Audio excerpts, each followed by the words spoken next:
मित्रों, इस वीडियो में हम जो है मधुमक्खियों को डांस करवाने वाले हैं। अब आप सोच रहे होंगे कि हम मधुमक्खियों को डांस क्यों करवाएंगे। और मधुमक्खियों को डांस कराने के अलावा इस वीडियो में हम पढ़ेंगे मधुमक्खियों के प्रकार के बारे में, कितनी प्रकार की मधुमक्खियां हमारे भारत देश में पाई जाती है।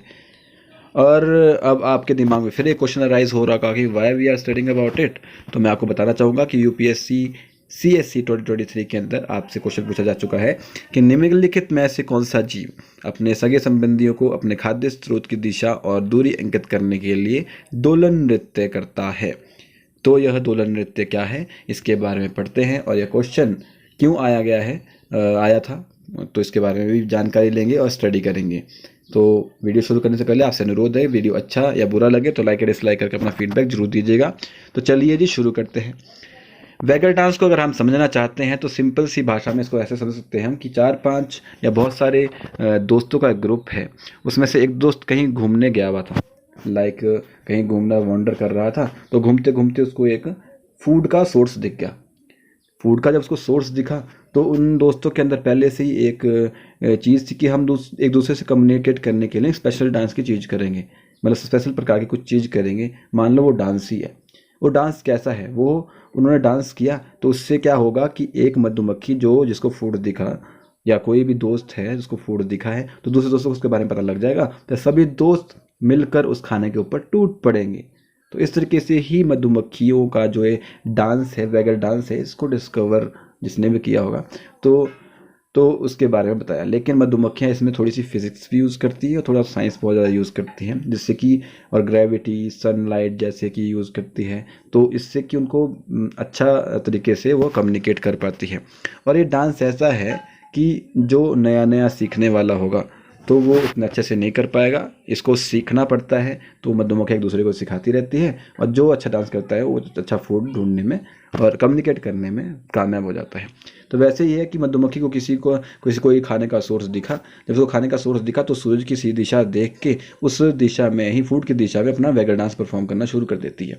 फिर वैगल डांस जैसे ही परफॉर्म करती रहती है तो दूसरी मधुमक्खियाँ सन की पोजीशन देख के उस वैगल डांस से कुछ घोड़ी ग्रेविटी का इस्तेमाल करके दूसरी मधुमक्खियों को पता लगता है। फिर सभी मधुमक्खियाँ जाके उस खाने के ऊपर टूट पड़ती है। तो इस तरीके से वैगल डांस परफॉर्म करती है हनी बीज। ठीक है जी। अब कैसे, हम ये भी बता देते हैं आपको। जैसे मान लो ये है सनलाइट और यहाँ आपका फूड है, तो हाइव क्या करेंगी, यहाँ से जाएंगी सीधा, फिर लूप ले लेंगी, फिर एक बार फिर से यहाँ से जाएगी, फिर इस साइड को लूप ले लेंगी। इस तरीके से डांस करेंगी। अगर सनलाइट यहाँ पर है, फूड आपका थोड़ा सा एंगल के ऊपर है, तो फूड की दिशा में ही वो परफॉर्म करेगी, पहले सीधा, फिर आगे, फिर ऐसे, फिर ऐसे। इस तरीके से इसका जो है डांस चलता है और इस तरीके से सारी हनी बीज करके मिलके उस खाने के ऊपर टूट पड़ती है। ठीक है जी। अब ये चीज़ आप याद रख सकते हैं कि जो हनी बीज हैं वो पहले सीधी जाएंगी, फिर यहाँ से एक लूप ले लेंगी, फिर एक बार फिर से यहाँ जाएगी, फिर एक बार एंटी लूप ले लेंगी। इस तरीके से डांस परफॉर्म करती है और एक लर्नेबल चीज़ है जो कि लर्न करनी पड़ती है इनको। ठीक है जी। अब ये क्वेश्चन यूपीएससी CSC के अंदर क्यों पूछा गया था, इसका कुछ कारण तो जरूर होगा। क्या कारण है इसका, तो मैं आपको बता दूं कि हनी बीज की एक नई प्रजाति हमारे भारत देश के अंदर मिली थी, जो कि है इंडियन ब्लैक हनी बीज, जिसकी वजह से क्वेश्चन जो है यूपीएससी में पूछा गया था। तो जो इंडियन ब्लैक हनी बीज है, सबसे पहली बात तो यह नेटिव है इंडियन सब कॉन्टिनेंट से ही, मतलब यहीं से इसकी प्रजाति की शुरुआत हुई है। ठीक है जी। और ये ऐसे इंसेक्ट्स हैं जो कॉलोनी में रहते हैं। ठीक है जी।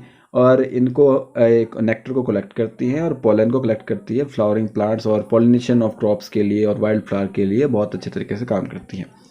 उसके अलावा कौन कौन सी हनी बीज हमारे भारत देश के अंदर है, तो भारत देश में हनी बीज की बहुत ज़्यादा बायोडाइवर्सिटी है। उसमें कुछ के नाम मैंने आपके पास यहाँ लिखे हुए, जैसे इंडियन हाई बीज होगी। ठीक है, ये भी हमारे भारत देश की ही अपनी प्रजाति है। ठीक है जी। तो ये फॉरेस्ट में मिलेगी, एग्रीकल्चर एरिया मिलेगी, अर्बन एनवायरनमेंट के अंदर भी मिल जाएगी आपको। इनको ईस्टर्न हनी बी के नाम से भी जाना जाता है। फिर आती है हमारी वेस्टर्न हनी बीज। वेस्टर्न हनी बीज ओरिजिनली इंडिया से नहीं है, लेकिन इंडिया में पाई जाती है। ठीक है जी, बहुत सारे एरिया में। तो ये एपिकल्चर और हनी प्रोडक्शन के लिए इसको हम यूज़ करते हैं। ठीक है जी, बहुत अच्छा हनी प्रोड्यूस करते हैं यह। तो रॉक भी आपको पता, नाम से ही पता लग रहा है कि रॉक भी थोड़ी चट्टानों वगैरह में रहती होनी, बड़े बड़े ऊंचे ऊंचे जगह के ऊपर रहती होनी, और सिंगल कॉम नेस्ट इनका होता है। ठीक है जी। ये जायंट ट्रीज, या फिर देखी होंगी आपने, अगर आप गांव में रहते तो उनको हम भंवरे कहते हैं। ठीक है जी। तो अलग अलग तरीके से, इस तरीके से यह रहती हैं और अच्छा पॉलिनेटर और अच्छा हनी प्रोड्यूस भी करती है। ठीक है जी। तो लिटिल बीज होती है। लिटिल बीज स्मॉलेस्ट होती है सबके अंदर, हनी बीज के अंदर। ठीक है जी। इनका नेस्ट भी छोटा होता है, ओपन एरिया के अंदर रहती है और कंपेरेटिवली इनका साइज़ बहुत छोटा होता है as compare to other species से, तो इनको हम ड्वार्फ हनी बीज के नाम से भी जाना जाता है। कि अब क्वेश्चन पूछा जाए कि ड्वार्फ हनी बीज कौन से बीज को कहा जाता है, कौन सी प्रजाति को कहा जाता है, तो उसके बारे में यहाँ पर लिखा गया है। फिर जायंट हनी बीज है, ठीक है, जो सेम नाम से पता लगा है बड़े वाली है, तो उनका लार्ज नेस्ट होगा और एक्सपोज लोकेशन के ऊपर भी रहेंगी, ठीक है जी। तो ये है। अब आपसे कोई क्वेश्चन पूछा कि ड्वार्फ हनी बी का साइंटिफिक नेम क्या है, तो एफिस फ्लोरिया। वैसे ही इंडियन ब्लैक हनी बी का साइंटिफिक नेम कोई पूछ लिया जाए एसएससी या कहीं भी कोई और कोई जो एग्ज़ाम होते हैं या फिर पीसीएस वाले एग्ज़ाम के अंदर, तो एपिस डॉर्सेटा इंडिका। वैसे ही इंडियन हाई बी का नाम एपिस सेरेना इंडिका, ठीक है। अब इंडिका इंडिका क्यों है, क्योंकि इंडिया से इनका क्या है, नेटिव है, ठीक है जी। फिर वेस्टर्न हनी बी का नाम है एपिस मेलिफेरा, ठीक है। फिर रॉक बी का एपिस डॉर्सेटा। तो इस तरीके से आपको इनके साइंटिफिक नेम के बारे में मैंने बता दिया। तो हनी बीज के बारे में आज हमने पढ़ा, तो अब हम क्वेश्चन को अटेम्प्ट करते हैं कि देखते क्वेश्चन का आंसर क्या है। तो आप समझ ही गए होंगे कि जब वैगल डांस परफॉर्म करती है वो तो हनी बीज ही करती है, उसका आंसर सी हो जाएगा। तो मधुमक्खियाँ जो है वैगल डांस परफॉर्म करती है अपने सगे संबंधियों को खाद्य के स्रोत की दिशा अंकित करने के लिए, ठीक है जी। होप्स आपको वीडियो समझ आया होगा और आपने वीडियो से बहुत कुछ सीखा होगा। तो मिलते हैं नेक्स्ट वीडियो में, तब तक के लिए जय हिंद जय भारत।